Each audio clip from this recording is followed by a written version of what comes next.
Buenas noches, hermanos. Los saludo en el amor del Señor. Espero que se encuentre muy bien. Quiero partir diciendo de que nosotros somos parte de la iglesia. Esta iglesia es de Cristo. Y nosotros formamos su cuerpo, porque claramente Jesús es la cabeza.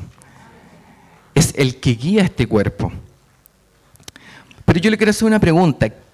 ¿Qué nos caracteriza a nosotros como su pueblo? ¿Qué nos caracteriza a nosotros como hijos de Dios? Como pueblo, como cuerpo. ¿Y cuál es mi labor al reunirme con los escogidos? Si usted está un poquito en la duda, es bueno porque ahora la vamos a aclarar en el mensaje. Quiero que vayamos a Hechos 1 del 2 al 26, esta lectura maravillosa que se encuentra acá luego de los evangelios, comienza Hechos, y habíamos conversado un poco de que se le otorga este libro a Lucas. Lucas, que también es médico en su momento, y también escribió un evangelio llamado Lucas. Entonces en Hechos 1, del 2 al 26, vamos a leer el nombre de nuestro Señor Jesús. Amén. Entonces volvieron a Jerusalén desde el monte que se llama del Olivar, el cual está cerca de Jerusalén, camino de un día de reposo. Y entrados subieron al aposento alto, donde moraban Pedro y Jacobo, Juan, Andrés, Felipe, Tomás, Bartolomé, Mateo, Jacobo, hijo de Alfeo, Simón, el celote y Judas, hermano de Jacobo. Todos estos perseveraban unánimes en oración y ruego, con las mujeres y con María, la madre de Jesús, y con sus hermanos. En aquellos días Pedro se levantó en medio de los hermanos, y los reunidos eran como 120 en número, y dijo: varones hermanos, era necesario que se cumpliese la escritura en que el Espíritu Santo habló antes por boca de David acerca de Judas, que fue guía de los que prendieron a Jesús, y era contado con nosotros y tenía parte en este ministerio. Este, pues, con el salario de su iniquidad adquirió un campo, y cayendo de cabeza se reventó por la mitad, y todas sus entrañas se derramaron. Y fue notorio a todos los habitantes de Jerusalén, de tal manera que aquel campo se llama en su propia lengua Acéldama, que quiere decir campo de sangre. Porque está escrito en el libro de los Salmos: sea hecha desierta su habitación y no haya quien more en ella, y tome otro su oficio. Es necesario pues que de estos hombres que han estado juntos con nosotros todo el tiempo que el Señor Jesús entraba y salía entre nosotros, comenzando desde el bautismo de Juan hasta el día en que de entre nosotros fue recibido arriba, uno se ha hecho testigo con nosotros de su resurrección.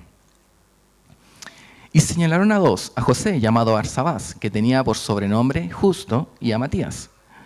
Y orando dijeron: tú, Señor, que conoces los corazones de todos, muestra cuál de estos dos has escogido, para que tome la parte de este ministerio y apostolado, de que cayó Judas por transgresión para irse a su propio lugar.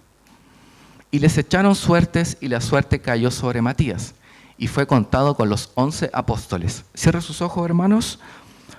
Oremos a nuestro Señor.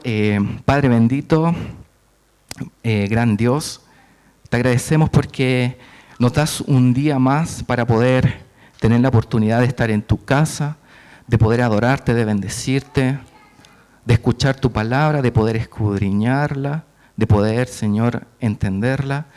Gracias, Señor, porque son tan profundos, Señor, tus pensamientos. Ayúdanos, Señor, hoy a entender tu palabra, que Espíritu Santo,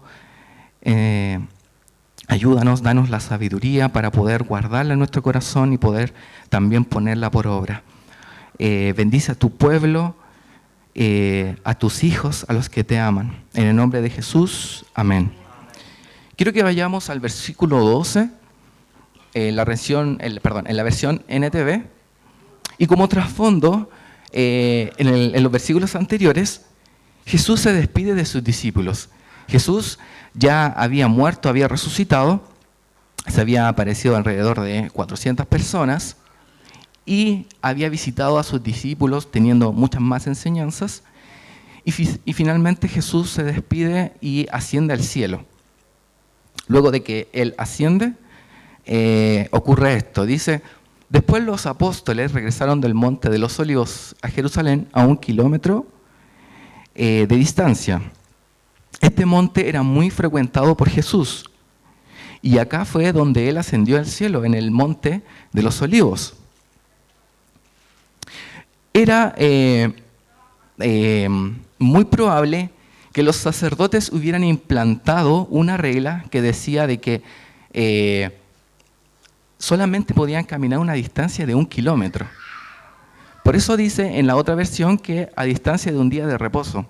Eso quiere decir de que ellos no podían moverse más de esa distancia, porque era una regla que habían puesto los sacerdotes. Si vemos 1 kilómetro, si usted va caminando de aquí a Santa Rosa, son 1 kilómetro. Y en realidad es poquito lo que podían hacer los discípulos. Y esta regla la hicieron ¿para qué? Para que no fueran a otras ciudades a hacer transacciones, trabajos y cosas que no les correspondía, ¿cierto?, al pueblo judío, que en realidad era descansar, no ponerse a trabajar. Pero de todas maneras era una regla impuesta ¿por quién? Por los sacerdotes, porque en realidad Jesús, ni su palabra en ninguna parte dice que solamente puedo caminar el día sábado 1 kilómetro. No aparece, ¿ya? Pero esto nos da cuenta de que caminaron una distancia hacia el aposento, hacia donde iban. En el versículo 13 dice que cuando llegaron, subieron a la habitación de la planta alta de la casa donde se hospedaban. Eso quiere decir que se hospedaban a 1 kilómetro de donde ascendió Jesucristo, que es más o menos en las faldas del Monte del Olivar o de los Olivos. Y dice, estos son los nombres de los que estaban presentes: Pedro, Juan, Santiago, Andrés, Felipe, Tomás, Bartolomé, Mateo, Santiago, Simón y Judas. Probablemente esta era la casa de Juan Marcos, donde también comieron, ¿se acuerdan?, la Santa Cena. Porque Jesús pidió, ¿cierto?, un lugar. Y quedaba muy cerca del Monte de los Olivos. Esta parte alta, donde se hospedaron, era un lugar donde la gente que tenía dinero la usaba para arrendarla, ¿cierto? Muchos que tienen hacen una casita atrás y la arriendan. En este caso, la parte alta del aposento o de la casa era para arrendarla. Y los dueños vivían abajo, en las alcobas de abajo, donde tenían lujos y comodidades. Y vemos cómo los apóstoles y demás discípulos se estaban hospedando juntos en aquel lugar. Y ellos, obedeciendo a la palabra del Señor, no se habían separado. Igual era mucho más fácil estar separados, ¿cierto? Cada uno por su lado, cada uno en su casita, cada uno orando, ¿cierto? Era mucho más simple. Pero ellos obedecieron a Jesús y no disfrutaron de comodidades, tampoco de lujos. Pero aún así, en ese lugar, a pesar de que estuvieran apretados, estuvieron juntos orando al Señor. Estaban incómodos, pero gozosos esperando el regalo maravilloso. Recuerde que Jesús, antes de ascender, les promete un regalo maravilloso. Como cristianos, nosotros esperamos ciertos lujos, ciertas comodidades para servir al Señor. Tal vez decimos, Señor, cuando tenga un auto, iré todos los días de reunión a la iglesia. O también decimos, Señor, cuando le suban el sueldo, empezaré a dar mi diezmo. O Señor, cuando me asciendan o logre una meta importante, estudiaré tu palabra. Y lamentablemente el Señor nos da lo que anhelamos y no cumplimos lo que prometemos. Y eso pasa muchas veces. Esperamos el lujo, esperamos la comodidad y después decidimos servir al Señor. Y no es así. Es todo lo contrario. Ahora debo servir al Señor. Ahora en la necesidad no cuando tenga lujo, no cuando el Señor me dé lo que yo necesito. Ahora es el tiempo. Ellos no esperaron a tener un lugar lujoso, un lugar espacioso, sillones, alfombra, no. Ellos lo hicieron en un lugar que no era para quedarse, porque a ellos no les importó eso, les importaba obedecer a Jesús. Ahora es el momento de estudiar la palabra, es ahora el momento de buscar al Señor lo antes posible, no esperemos. Acá aparece una lista de los discípulos y esta lista está hecha de acuerdo a la importancia de los discípulos, en este caso Pedro como primero, como líder. En otras listas que aparecen en los evangelios está ordenada por familias, hermanos y luego los que trabajaban juntos. Y acá, a pesar, ¿cierto?, de que todos conocemos la historia de Pedro cuando traiciona a Jesús, a pesar de que Pedro traiciona a Jesús y lo deja solo y desamparado en un momento que más necesitaba a Cristo del apoyo de sus discípulos, aún así, Pedro, al negar a Jesús, que lo conocía, al maldecir que no conocía a Cristo, aún así, Cristo le dio el puesto de líder. A pesar de que Pedro lo traicionó, de que le falló, Jesucristo lo honra y le dice, tú vas a ser líder. A pesar de todas las veces que actuaba sin pensar, a pesar de que el mismo Jesús lo reprendió, diciéndole, basta, Satanás. A pesar de eso, Jesús tuvo misericordia y lo escogió como su líder. Y muchas veces nosotros nos sentimos indignos, muchas veces de venir a su casa, muchas veces de trabajar para el Señor, indignos hasta de cantarle, pero Él te dice, hoy yo te escogí. No debes menospreciarte. Aunque me hayas traicionado, aunque me hayas fallado, yo te quiero aquí en mi casa, te quiero adorándome. Eso es lo que dice Jesús. Y muchas veces nos sentimos indignos hasta de estar en su presencia. O tal vez los que tocamos instrumentos, indignos de querer tocar, cantar, o de los que predicamos, o de los que están en las puertas. Pero el Señor te dice, yo te escogí para ese lugar. Y si me has fallado, te perdono. Vuelve y ve cómo el misericordioso Dios le da una oportunidad grande a Pedro.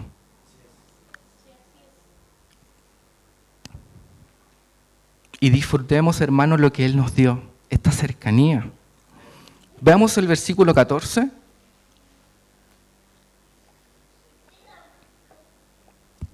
Dice, todos se reunían y estaban constantemente unidos en oración, junto con María, la madre de Jesús, varias mujeres más y los hermanos de Jesús. Esta es la última vez que se menciona a María, la madre de Jesús. Acá se menciona también a varias mujeres más.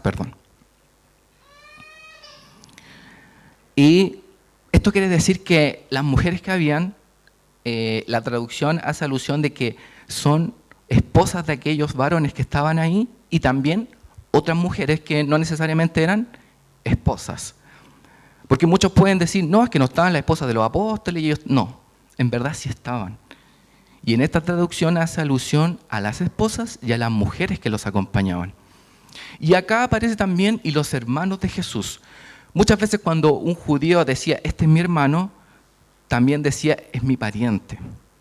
No necesariamente decía mi hermano de sangre, sino que también podía ser un primo, un tío.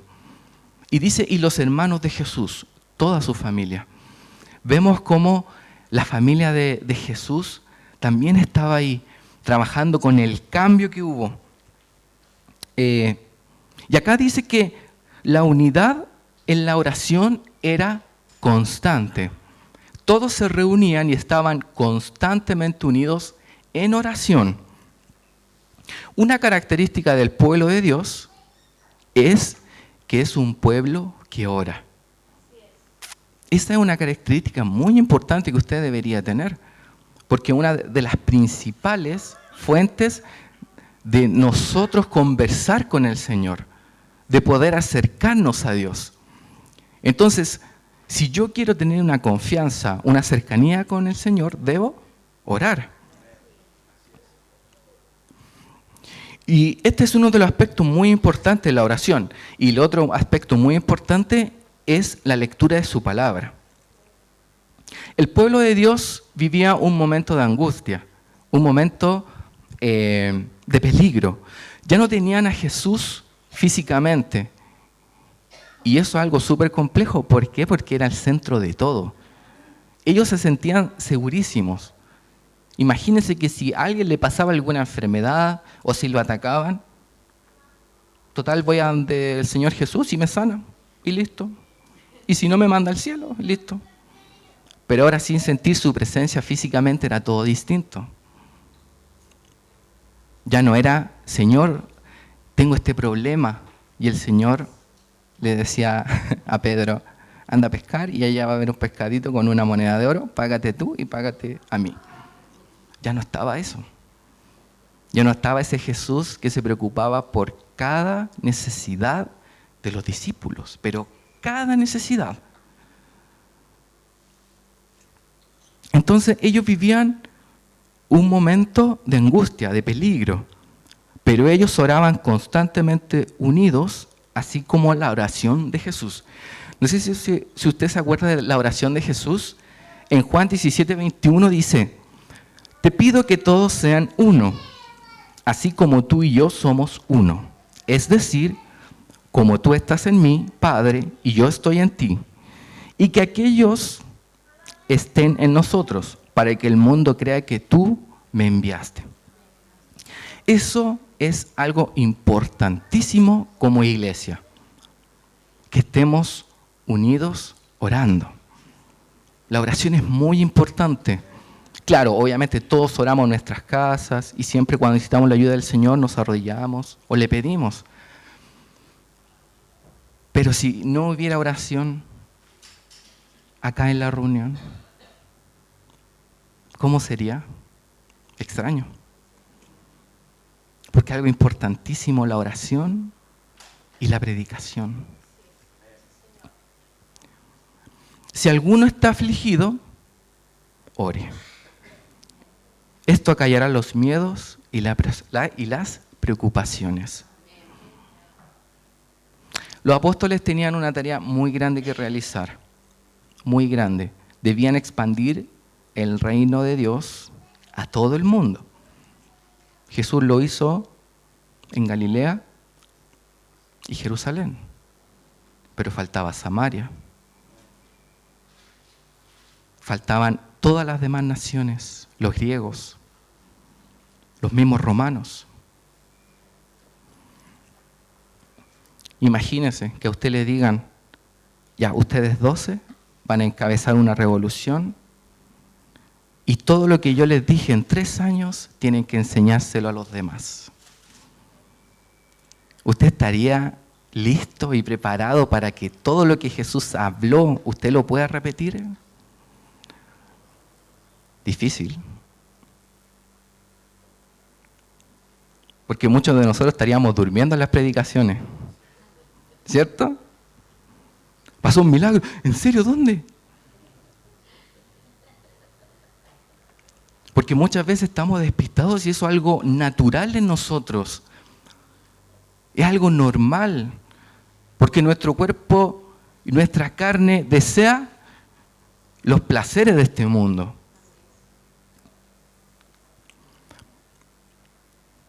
Ellos esperaban el descenso del Espíritu Santo y ellos abundaban en la oración. Acá dice un erudito que aquellos que estén en la mejor disposición para recibir bendiciones espirituales son los que están en una disposición de oración. Si usted quiere ser lleno del Espíritu Santo, ¿qué tiene que hacer? Orar. Muy bien. Si quiere entender las Escrituras, ¿qué tiene que hacer? Muy bien. Y si usted quiere revelación del Señor para su vida, ¿qué tiene que hacer? Y si quiere ayudar a su familia y no sabe cómo, ¿qué tiene que hacer? ¿Se saben toda la respuesta? Si usted quiere tomar decisiones acertadas en momentos difíciles, ¿qué tiene que hacer? Pero no me digan, hermano, no, si oré 10 segundos antes. Porque ellos decían que estaban orando constantemente. Porque va a haber un momento, una situación que usted ni siquiera le va a dar el tiempo para orar. Pero usted va a decir, Señor, yo estuve contigo todos los días y sé que tú me vas a ayudar. Y esa es la paz que da el Señor cuando hacemos las cosas bien. Porque muchas veces estamos afligidos, ¿cierto? Chuta, no oré. Y ahora ya no tengo cómo salvarme. Por eso es importante la oración. Si usted quiere que el Señor avive el espíritu dentro de los hermanos, ¿qué debe hacer usted? Orar. Porque muchas veces decimos, el hermano no canta, el hermano no ora, el hermano viene cansado. ¿Y qué debo hacer yo? Orar por ellos. Ellos decían que oraban constantemente. Si usted pasa por depresión, por estrés, por ansiedad, por aflicción y preocupación, ¿qué debe hacer? Orar. Pero si usted ha recibido perdón, y si ha recibido paz en su familia, y si ha recibido paz en su trabajo, ore y dé gracias al Señor. Porque algunos no tienen paz en el trabajo. Y usted sabe que es un infierno ir todos los días allá. Te pueden pagar mucho dinero, pero eso no lo vale. Cuando estés en la depresión, no va a llegar el dinero a sanarte. Por eso es tan importante la oración. Dice que una pequeña compañía de personas que estén unidas en amor, en ferviente oración, lo único que logrará va a ser crecer. Si usted quiere ver su iglesia crecer, si usted quiere ver hermanos llenos del Espíritu Santo, hermanos que amen a Dios, ore. Ore por su iglesia, porque usted es la iglesia. Si usted un día va afuera y habla mal de la iglesia, ¿sabe de quién está hablando mal? De usted mismo. Porque usted es su iglesia.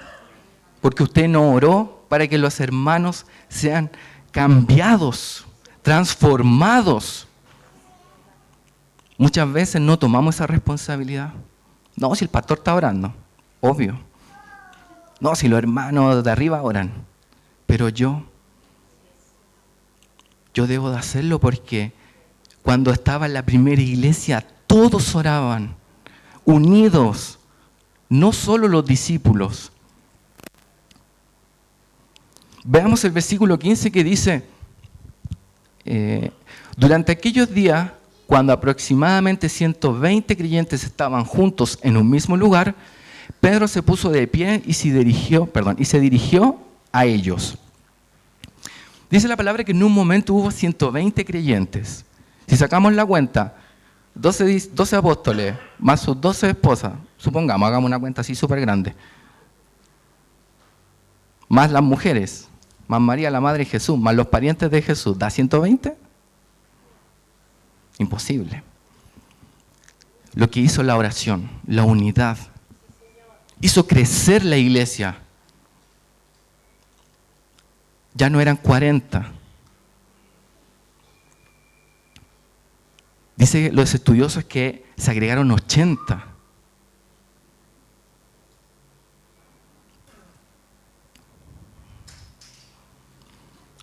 El crecimiento de la iglesia es cuando está unida. ¿Unida a quién? A Cristo. Nosotros debemos estar unidos a Cristo. ¿Para qué? Para que los demás conozcan que Jesús es el enviado. Así dice la oración que leímos recién de nuestro Señor Jesús. Para que los demás crean que yo soy el enviado.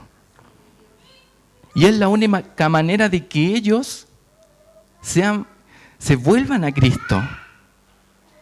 Que nosotros estemos en oración, que nosotros estemos unidos.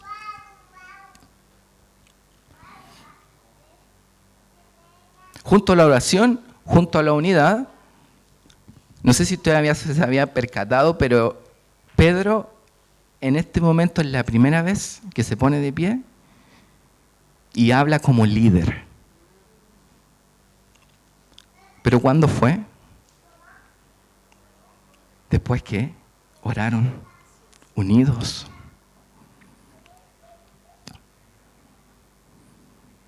Pedro no tomaba tal iniciativa hasta que se puso a orar constantemente y estuvo unido a Dios. Así usted yo creo que quiere hacer muchas cosas, quiere levantarse un día y hacer cosas para el Señor, pero lo único que lo va a levantar es la oración constante. Veamos el versículo del 16 al 17.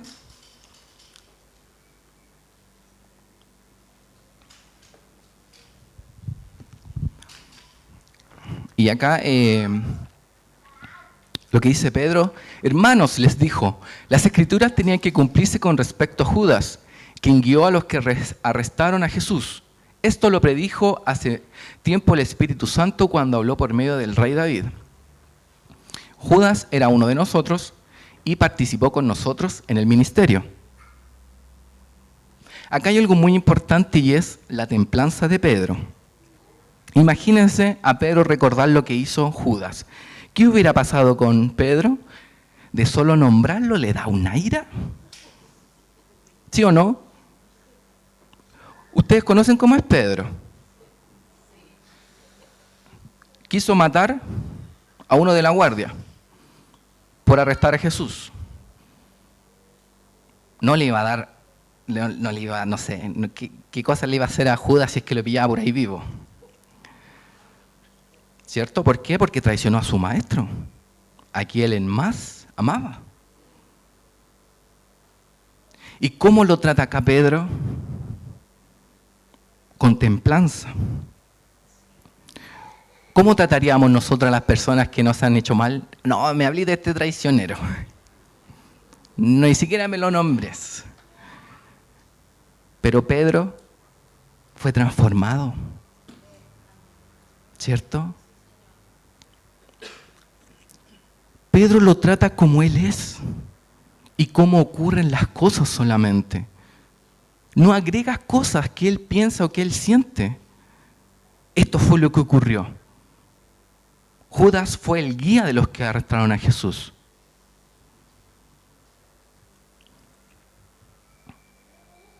Ahora sus palabras van con sabiduría. Las palabras de Pedro son como un verdadero representante de Cristo. Vean la actitud de Pedro, el cambio notable que realiza. Estaba pegadito a Jesús en oración, constante oración. Y muchos de nosotros caemos en esto, ¿cierto? Cuando nos referimos a los que nos caen mal de mala manera, o cuando nos acordamos de su nombre reaccionamos. Ya nosotros no somos como antes. Ver este cambio en Pedro nos hace reflexionar que necesitamos a tanto de Jesús. Aunque le nombren o se acuerde de alguna persona que le ha hecho tanto daño, no reaccione. Porque eso no es de un hijo de Dios. No es. Ni se ponga airoso cuando le comenten cosas de alguien que lo traicionó o le hizo algún daño. Ustedes son representantes de Jesús aquí.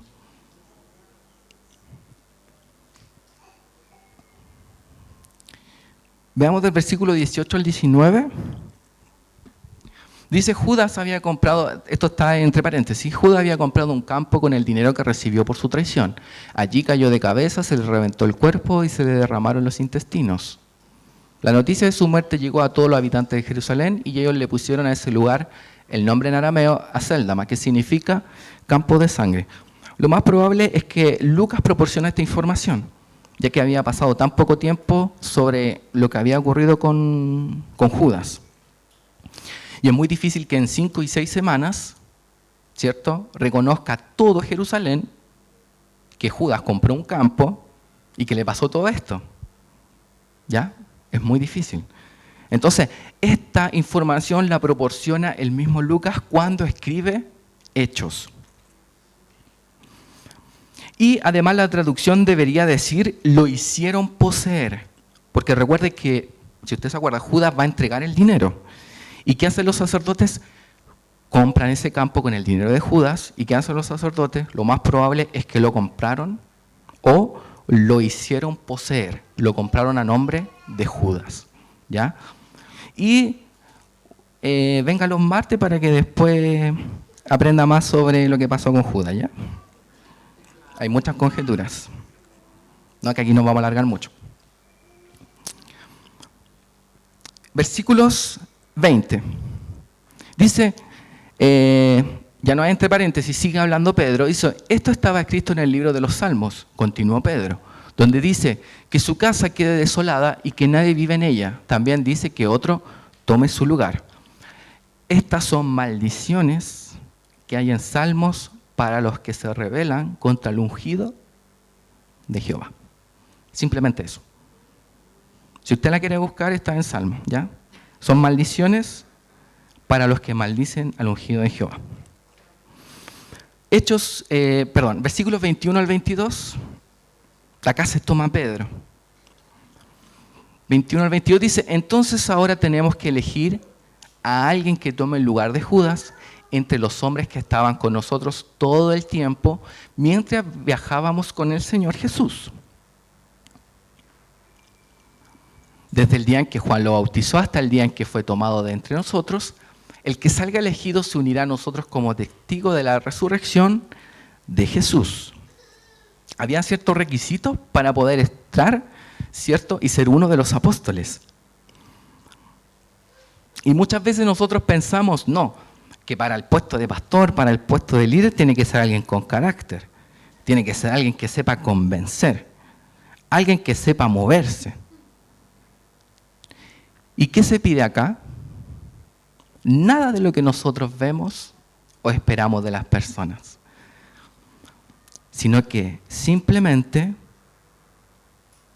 lo que el Señor nos pide a cada uno, que conozcamos su vida, que conozcamos todos sus pasos, que conozcamos sus viajes. Eso es lo que pidieron. No pidieron el que cante mejor, o el que tiene más dinero, o el que tiene más recursos, o el que tiene el mejor título, ¿cierto? No, pidieron a alguien que hubiera estado verdaderamente con Jesús, que se haya dedicado a ser un discípulo de verdad del Señor Jesús. Eligieron a alguien que conoció cada paso que dio en esta tierra, no al primero que se convirtió. Por eso es tan importante conocer la vida de Cristo, que nos esforcemos por leer su palabra, esforzarnos por leer los evangelios. Y esto va de la mano con la oración, con la ferviente oración constante. Yo no le voy a pedir a Pedro que se conozca los 4 evangelios o que se los lea, porque Pedro los vivió, pero yo no lo viví. ¿Y qué me pide el Señor? Conóceme. Debes leer los relatos que están de mi vida. Veamos el versículo 23 al 26. Así que propusieron a 2 hombres, a José, a quien llamaban Barsabás, también conocido como Justo, y a Matías. Después todos ellos oraron, oh Señor, tú conoces cada corazón. muéstranos a cuál de estos hombres has elegido como apóstol para que tome el lugar de Judas en este ministerio, porque él nos ha abandonado y se ha ido al lugar que le corresponde. Entonces echaron suertes y Matías fue elegido para ser apóstol con los otros 11. Otras versiones dicen y dieron sus lotes, dando a entender 2 vasijas. Una vasija decía el apóstol y en la otra decía nada. Y también había otras 2 vasijas que estaban llenas de lotes. Unas correspondían a Matías y las otras correspondían a José. Entonces lo más probable es que hicieron, ¿cierto?, una votación. ¿Y qué pasó? Acá dice que el lote donde decía apóstol estaba lleno de los lotes de Matías. Eso fue lo que dice en otras traducciones. Vemos primero la oración que dice, solo tu Señor conoce los corazones. Eso fue lo primero. Porque nosotros elegimos, bueno, yo elegí al hermano Dan y al hermano Jonathan. Pero el que conoce el corazón es el Señor. Y esa oración es espectacular porque dio en el clavo. Porque estaban unidos orando. No era la primera vez que oraban. Porque el Señor conoce la persona adecuada para cada trabajo. Imaginemos esta escena. Estaba Matías por un lado y estaba José por otro lado. ¿A quién van a elegir como nuevo apóstol? Podíamos ver a Matías con sus pulsaciones a 1000, diciendo, Señor, elígeme a mí, queriendo ser uno de los apóstoles. Pero por el otro lado tenemos a José con un título imposible de vencer. ¿Saben cómo lo conocían? Como el justo. Imagínense. No, yo voy a perder. Si mira, si le dicen justo, po, y a mí me dicen Matías nomás. ¿Cómo llegó José? Con título.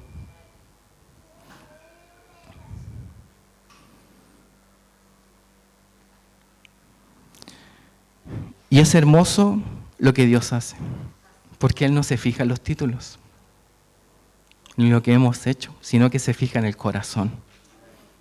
Matías pudo haber dicho, no, yo perdí. Ir contra José el justo. Y nosotros no hubiéramos fijado en eso.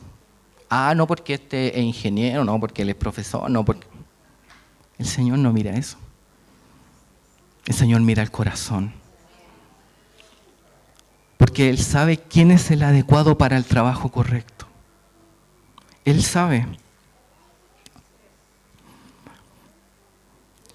El Señor no se deja influenciar por títulos u opiniones. Todos ellos estaban en oración constante y todos votaron guiados por Dios. Y eso es importante, que estaban tan unidos que ningún pensamiento humano los hizo votar por otro. Dice en otra traducción que el lote de Matías estaba completo. O sea, nadie había votado por José.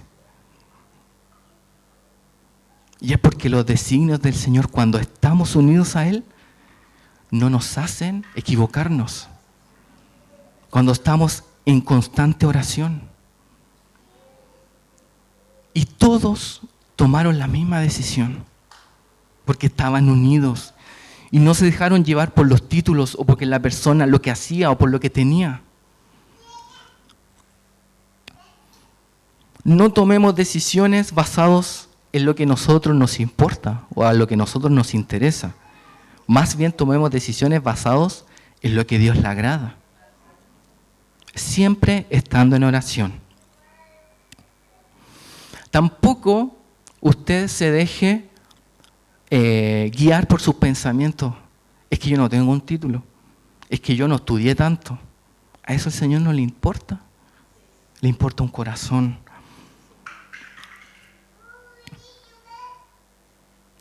El Señor quiere usarte. No te menosprecies ni te compares con otros, porque el Señor ve tu corazón. Él vio el corazón de Matías.